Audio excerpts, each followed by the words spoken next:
Our solar system. Have you ever looked up into the sky and wondered what was there?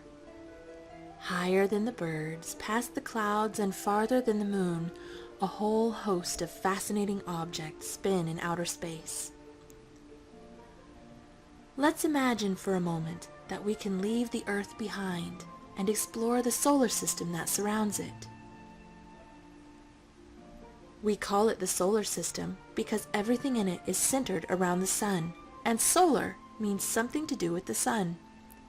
The sun is a star, just like many of the stars that you can see in the night sky, just many times closer to us. Still, the sun is very, very far away from the Earth, almost 93 million miles away. That's why it looks so small, even though it's the biggest object in the solar system. In fact, the sun makes up more than 99% of the mass in the solar system.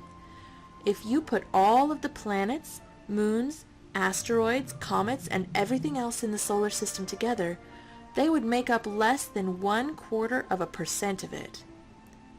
The sun is so big that it's more than 100 times wider than the Earth, and if it were a giant jar, you could fit more than 1 million Earths into it. More than that, the sun is what holds the solar system together. Its massive gravity is what keeps the Earth and all the other planets circling around it instead of drifting off into space. The sun is also what allows us to live on Earth.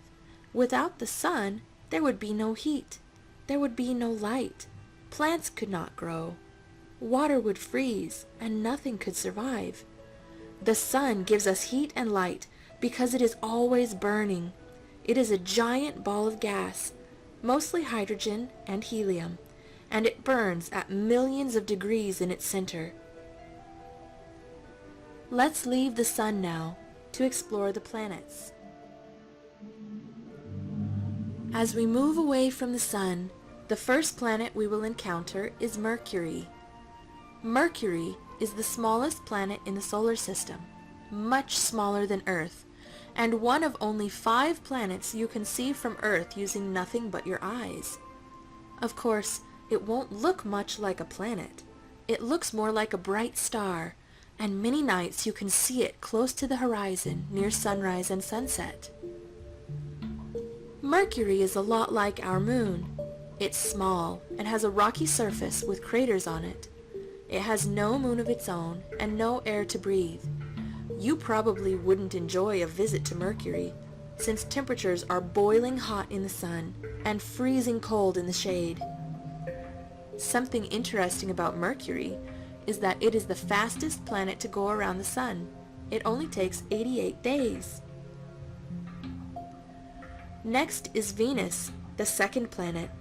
Some people call Venus Earth's sister because the two planets are very close in size and gravity, but they are very different on the surface. First of all, it is very hot. Venus is the hottest planet in the solar system.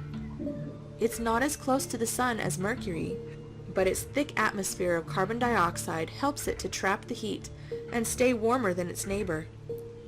It has a thick atmosphere, but it is not one you could breathe. It is mostly made of carbon dioxide, and there are clouds of sulfuric acid. Venus might not be fun to visit, but it is beautiful to look at. It is the second brightest object in the night sky. The only thing brighter is the moon. If you are looking at a sunrise or a sunset and suddenly notice what looks like a very bright star, you are probably looking at Venus. After Venus comes Earth, the third planet from the sun. Of course, you know all about Earth because that's the planet where we live. Earth is what's called a Goldilocks planet because it's not too hot and not too cold. It is just right. As far as we know, Earth is the only planet to have living things.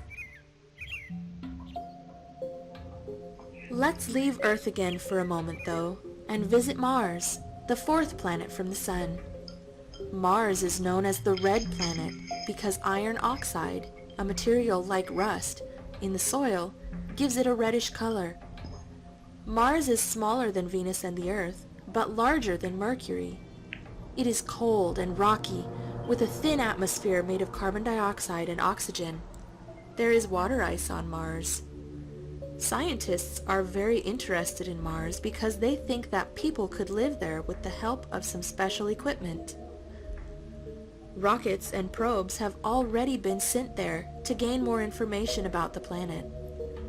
Right now, there are 2 special robots exploring the surface of Mars, sending information back to Earth. Mars is the first planet we've visited today besides Earth to have its own moons. It has 2, although they are not big and round like our moon. Mars's moons are small and irregular. Scientists think they may be captured asteroids. Maybe they came from the big asteroid belt that is between Mars and Jupiter. An asteroid belt is a big ring of asteroids, or rocky objects, orbiting the Sun. Jupiter comes next, the 5th planet in the solar system. Jupiter is the largest planet and is something called a gas giant.